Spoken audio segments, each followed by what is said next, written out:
Good morning বন্ধুরা, কেমন আছে সবাই? ঠান্ডার মধ্যে আজকে আমার কি সৌভাগ্য যে সকাল সকাল আজকে সূর্য মামা উঠেছে। এখন 8টা বাজে। ওই যে সূর্য মামা।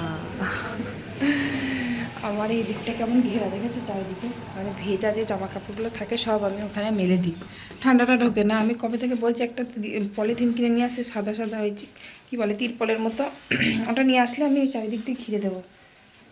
খুব ঠান্ডা ঢোকে ওখানটা সকালবেলা, সরি বিকেল থেকে। সারা রাতে কম হাওয়া দেয়, মানে এমন পরিমাণে হাওয়া দেয় জামা কাপড়গুলো দেখি হাওয়ায় সরে সরে আসে। তাহলে কতটা পরিমাণে ঠান্ডা ঢোকে বুঝতে পারছি। দুই দিক দিয়ে, শুধু একদিকে হলেও হয়, এদিকে আবার ওইদিকে। গুবলু এখন ঘুমাচ্ছে, তারপর ওটা আবার পড়তে গেল। আমি বাসন কটা সবাই ঘুম থেকে উঠে ধুয়েছি, এখন ঘর ঝাঁট দেবো, ঘর মুছবো। বাসি কাজ এখনও হয়নি, ঘরের অবস্থা খুব খারাপ হয়ে আছে, ঘরটা পরিষ্কার করব। আর পর্দাগুলো আগে সরাই, রোদটা আসে আগে ঘরে ঢুকুক। সত্যি তাই, সকালবেলা কিন্তু অনেকদিন পর আজকে রোদ উঠলো। রোদ একদম মানে এক সপ্তাহ ধরে রোদ উঠছিলই না, তারপরে আবার সকালবেলা তো আরও উঠে না, সেই 11টা 12টা 1টা এরকম সময় রোদ ওঠে। আমি ওই যে গ্রিলের সামনে যত ভেজা জামা কাপড়গুলো ধরো কাচাকুচি করলাম, এবার কোথায় মেলবো, এই তার আছে এই সামনে, ওই তারটার উপর দিয়ে একটু গ্রিলের উপরে তুলে দিই, তাহলে ঠান্ডা হাওয়াগুলো ভেতরে আসতে পারে না। আবার এমনি তাছাড়াও অনেক শাড়ি টাড়ি দিয়ে ঘিরে দিয়েছি, দেখতে খুব বাজে লাগে, কি করব, কিছু করার নেই, খুব ঠান্ডা লাগে। এই টাইলসের ঘর যে কি ঠান্ডা কি ঠান্ডা, আবার গরমকালে কিন্তু খুব গরম, প্রচণ্ড পরিমাণে গরম, আবার শীতকালেতে খুব ঠান্ডা, কি জ্বালায় পড়েছি। তাই আমি ওই চারিদিকটা একটু ঘিরে দিচ্ছি, যতদিন না ওই গ্রিলের কাজগুলো না লাগানো হচ্ছে ততদিন ওইভাবেই চালাতে হবে, কিছু করার নেই। আর আজকে সকাল সকাল রোদ উঠেছে, 8টাও বাজিনি, এখন রোদ উঠে পড়েছে। ঠিকমতো রোদ না উঠলে ঘর মুছলে একদম শুকোতে চায় না, অনেক দেরি হয়। এখন মানে ঠান্ডার মধ্যে পাখা চালিয়ে ঘর শুকোতে হচ্ছে, রোদ হয় না যে, ওই জন্য ঠান্ডাতে ঘর মোটেই শুকোতে চায় না। তারপরে আবার সেই কুয়াশা, 11টা 12টা এরকম অবধি কুয়াশা থাকে, কি কুয়াশা কয়দিন, বাপ রে বাপ। মানে এত হাওয়া দিচ্ছে না, বাইরে বেরোনো যাচ্ছে না, সে বর্ষাকালের মতন আবহাওয়া হয়ে গেছিল। তো ভালোই লাগছিল না সত্যি করে, মানে কান্না পাচ্ছিল, কি বলবো, এত কনকনে ঠান্ডা, তারপরে আবার রোদ নেই, আবার এরকম কুয়াশা। ভালো লাগে বলো তো, ছেলেপিলে বাইরে বার হবে, একটু খেলা করবে রোদের মধ্যে, এমনি ঠান্ডা লেগেছে গুবলুর। তো আজকে রোদ উঠেছে একটু, গুবলু এখনো ঘুমোচ্ছে, ওঠেনি, বড় ছেলে পড়তে গেল। আমি কাজ কমপ্লিট করে নিচ্ছি, বাসনগুলো ধোয়া হয়ে গেছে। রাত্রেবেলা বাসনগুলো আমি এখন ধুয়ে নিচ্ছি, কারণ সকালবেলা জানো তো ঠান্ডায় না, ওই ট্যাঙ্কির জল তো বরফের মতো ঠান্ডা হয়ে থাকে, সকালবেলা হাত দিলে হাতগুলো এত কনকন করে না, পুরো অবশ হয়ে যায়, হাতের আর কোনো মালুম পায় না এই আঙুলগুলোতে। তো তার জন্য রাত্রেবেলা কষ্ট করে হলেও ধুয়ে রেখে দিই, কিন্তু ধোয়া হয়নি কালকে রাত্রে আবার। তো ওই জন্য সকালবেলা ধুলাম বাসনগুলো।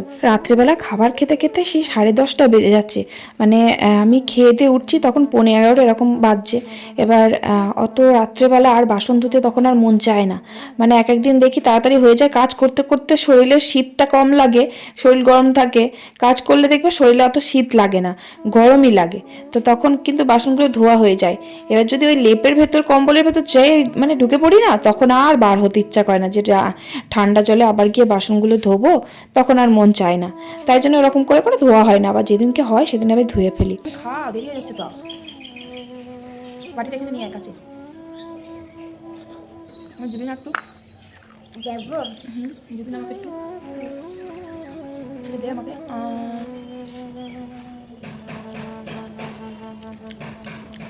খা। তারপর চা খেলাম, চা খেয়ে নিচে এলাম, যেমন ভাত বসাই, এই যে রান্না করবো এবার, ভাতটা বসিয়ে দিলাম। আর অনেক কদিন ব্লগ দেওয়া হয়নি, তো এবার মিনি ব্লগ কিন্তু আমি প্রত্যেকদিন দিয়েছি। কি ঠান্ডা, এই ঠান্ডার মধ্যে সত্যি না ঘর থেকে বেরোতে ইচ্ছা করছে, না ব্লগ করতে ইচ্ছা করছে, এই ঠান্ডার মধ্যে ভালোই লাগছিল না, তাই জন্য ব্লগ আর করিনি, খুব ঠান্ডা। তারপরে আবার 2 দিন ঠিক মতো রান্না বান্না হয়নি, সেই জন্য আবার সেই ননদের বাড়িতে নিমন্ত্রণ ছিল, সেই জন্য আর করা হয়নি ব্লগটা।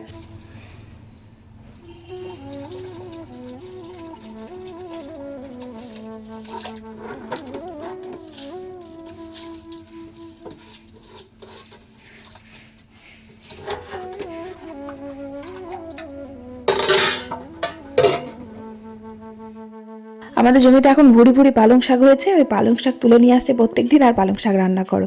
পালং শাকগুলো আমি বলছি সরস্বতী পুজো এসে আমাদের রান্না পুজো থাকে না, মানে সরস্বতী পুজোর দিন রান্না করতে হয়, পরের দিনকে খেতে হয়। এবার পালং শাক, বাঁধাকপি, সে কলাই সিদ্ধ আর কি, সে গোটা সিদ্ধ বলে না, ওই কলাই সিদ্ধটা থাকে। তো সেদিনকে আবার রান্না করে পরের দিনকে সে পান্তা খেতে হয়। তো এবার পালং শাকের শীষ না হলে তখন আর ভালো লাগে না খেতে। আর তো বেশি দেরি নেই, জানুয়ারি মাসের হয়তো 23 তারিখে বোধ হয় পুজো। তো আর বেশি দেরি নেই, এই মাসেই পুজো, তাই জন্য বলছি পালং শাকগুলো আর তুলতে হবে না। পালং শাক থাক, শীষ বার হোক, শক্ত শক্ত হোক, লাল লাল হলে তখন খেতে ভাল লাগে। সেই পাতা পাতা শাক সত্যি করে ভ্যাট ভ্যাট করে একদমই ভাল লাগে না খেতে। প্রত্যেক দিন পালং শাক তুলে নিয়ে আসছে, তাও আবার বেশি বেশি করে তুলে নিয়ে আসছে। মানে শাক ধরো টাটকা খাবো, টাটকা খেলে কত ভালো লাগে, শুনবে না। ধরো বিকেলবেলা যেটু যায়, বিকেলবেলা তুলে নিয়ে আসে। আমাদের মাঠেতে আছে, প্রত্যেক দিন যাচ্ছে, টাটকা তুলে নিয়ে এসে টাটকাই খাবো। বাসি করে খেলে ভালো লাগে বলো তো? শাক এরকম কেমন যেন হয়ে গেছে শাকগুলো। এগুলো কিন্তু কালকে এনেছে, আজকে কিন্তু আনেনি। আর কেমন বাঁশ বাঁশ, এত মোটা মোটা ভাল লাগছে না, একটু সরু সরু সেই লম্বা লম্বা শীষ হয় না, ওগুলো আমার ভীষণ ভালো লাগে খেতে।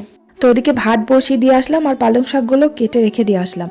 দিয়ে যে মাছ এনেছে, কি ছোট ছোট দেখো, বাটা মাছ এনেছে। এই বাটা মাছগুলো এখন বাছতে হবে, কতগুলো নিয়েছে দেখো, খুবই ছোট ছোট সাইজ। আমার ভালোই লাগে, খারাপ লাগে না জ্যান্ত মাছগুলো, মানে জ্যান্ত হলে তবে ভালো লাগে খেতে। জ্যান্তই ছিল, মরে গেছে, অনেকক্ষণ নিয়েছে সকালবেলা। এই ছোট ছোট মাছ মা খুব একটা কাটতে পারে না, এবার আমি তাড়াতাড়ি কাটতে পারি বলে আমি মাছটা কাটতে এলাম। আর মাছটা খুব পিছল হয় না, এই ছোট মাছ, তার জন্য আমি ওই একটু ছাই দিয়ে নিলাম। ওই আগুনের ছাই দিলে না খুব ভালো, কিন্তু মাছ কাটা যায় তাড়াতাড়ি, আবার ধুয়ে ফেললেই পরিষ্কার হয়ে যায়।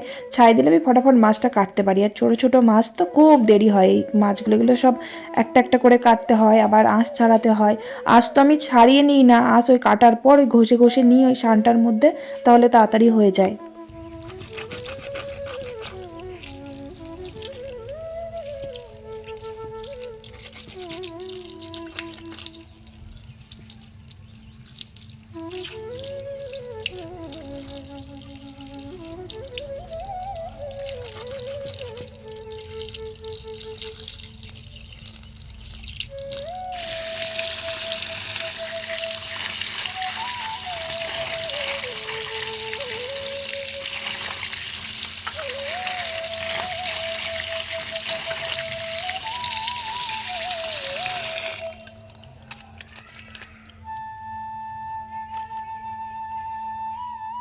মাছটা কেটে ধুয়ে একদম নুন হলুদ মাখিয়ে রেখে দিলাম, আর ভাত হয়ে গেছে, ভাত মা নামিয়ে দিয়েছে।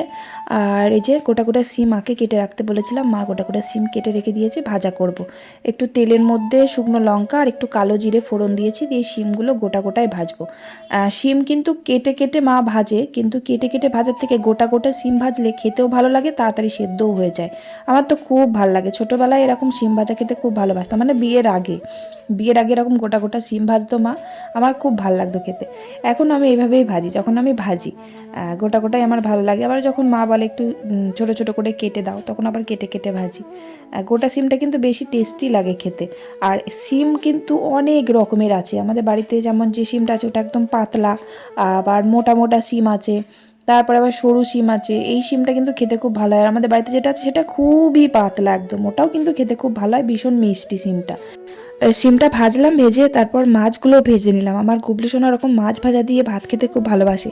গরম গরম অনেকগুলো মাছ নিয়েছে, তার জন্য আমি ভাবলাম দুটো ভেজেই দিই, ছেলেটা গরম গরম ভাতের সাথে খেতে খুব পছন্দ করে। মরমরে করে ভেজে দিতে হবে, একদম পাঁপড়ের মতন, মানে কাঁটাগুলোও চিবালে না, তখন আর কাঁটাগুলো থাকে না, একদম ভেঙে গুড়িয়ে যায়, এতটাই মজমজে করে ওকে ভেজে দিতে হবে। আর গরম থাকতে হবে, গরম গরম ভেজে দিলাম। নতুন কোথায় হয়েছে কে জানে? হ্যাঁ, ধান নেড়ে দিয়ে আসলাম। ব্যাস, পালং শাক চচ্চড়িও হয়ে গেছে, নামিয়ে দিলাম। আর এই মাছগুলো, ছোট ছোট মাছগুলো আলু বেগুন দিয়ে তরকারি করলে বেশি ভালো লাগে, আবার শুধু ঝাল করলেও ভালো লাগে, আবার শুধু ঝাল করলে আবার একটা তরকারি করতে হবে, তাই জন্য ভাবলাম এই বেগুন আলুর তরকারির মধ্যেই দিয়ে দিই। আর বড় ছেলে আবার এই মাছ খেতে চায় না, ছোট ছোট মাছ, ও বড় মাছ খুব পছন্দ করে। গবলু কিন্তু খায়, আবার বড় মাছও ভালোবাসে খেতে। ছোট মাছটা গরম গরম ওই ভাজাটা ভালোবাসে, আর বড় মাছটা বা তরকারিতে ঝোল টোল করে দিলে তখন আবার ভালোবাসে খেতে, তা না হলে ভাজা রেখে দিই। যাই হোক, আমার মাছের ঝোল হয়ে গেছে, মাছের ঝোলটা আমি নামিয়ে নিলাম।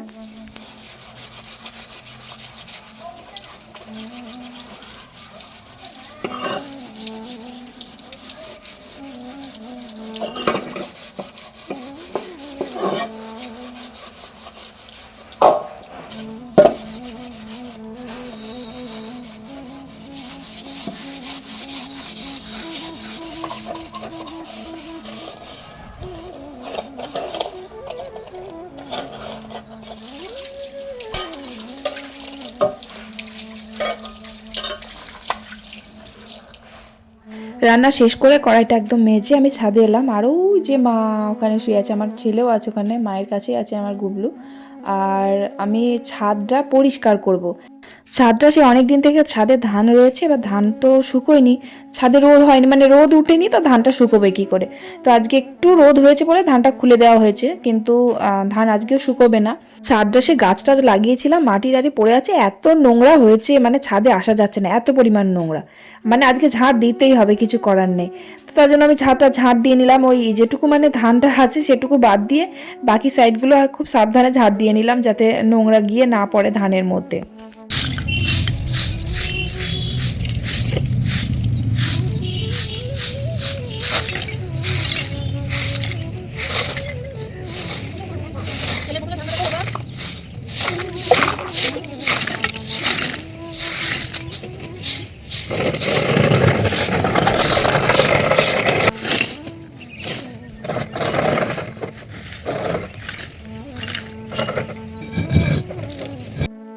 মোটামুটি ঝাড় দিলাম, শুধু ওই যে তিরপলটা আছে, মানে ধানটা যেটুকুতে মেলা আছে ওই ধানের নিচে কিন্তু ঝাড় দেওয়া হলো না, মানে ধানের তলাটা আর কি, শুধু তিরপলটা আছে বলে।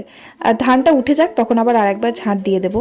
ছাদ পরিষ্কার থাকলে কত সুন্দর দেখতে লাগে, ছাদে এত নোংরা করে যে আমার গুবলু এসে মুটো মুটো করে ধানগুলো নেবে, যা পারবে পাটকাটি কুচোবে, মাটি নিয়ে খেলা করবে, চারিদিকে ছড়াবে, ওই জন্য নোংরা হয়ে যায়। যাই হোক, মানে ছাদটা ঝাঁট দিতে দিতে অনেক বেলা হয়ে গেল। তারপর আবার গুবলুকে স্নান করালাম, আমি করলাম, দিয়ে যে এবার গুবলুকে খাওয়াতে হবে, তারপর আমরা খাবো। অনেকটা বেলা হয়ে গেছে, রোদের জোর দেখেছো, একদমই মানে রোদের জোর নেই বললেই চলে। যাই হোক, তারপর আমরা খাওয়া দাওয়া করলাম, আর এখন বাজে 4:30। গুবলুকে খাইয়ে দিয়েছিলাম অনেকক্ষণ আগে, ওর খাওয়া হয়ে গেছে, দিয়ে 4:30 সময় ওকে ডেকে দিই। দিয়ে প্রত্যেক দিনের যে আমার জেঠু শ্বশুর ওকে দিয়ে আসে পড়তে আমার ননদের বাড়িতে। তা না হলে ওর জেঠু যদি না থাকে তাহলে আমার বর যায়, আমার বর গিয়ে দিয়ে আসে।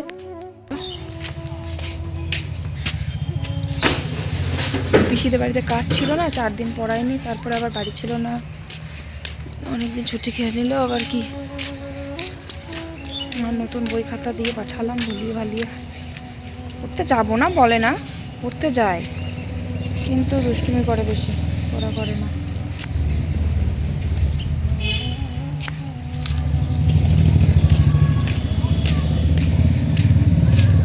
আজকে শীতটা কম আছে।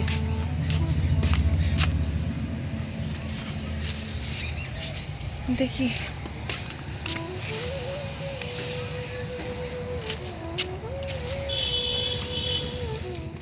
এখন ভীষণ ঠান্ডা পড়েছে, তো তাই জন্য সন্ধেবেলা প্রত্যেক দিন মানে ডেলি একটা অভ্যাস হয়ে গেছে, সন্ধেবেলা একটু করে চা করে খাই, বেশ দুধ চা একদম কড়া করে খাই। আমার যে কি ভালো লাগে সন্ধেবেলাটা চা খেতে। আমার বর তো দুধ চা পছন্দ করে না, এখন অভ্যাস করিয়ে দিয়েছি আমি প্রত্যেক দিন দুধ চা করে করে। সকালবেলায় আমি খাই দুধ চা, খাই আবার এক একদিন লিকার চাও খাই, আবার এখন সন্ধেবেলা খাই। আমার মানে শীত লাগে তো প্রচণ্ড, শীতের মধ্যে দেখবে সন্ধেবেলা একটু চা কফি খেতে খুব ভালো লাগে।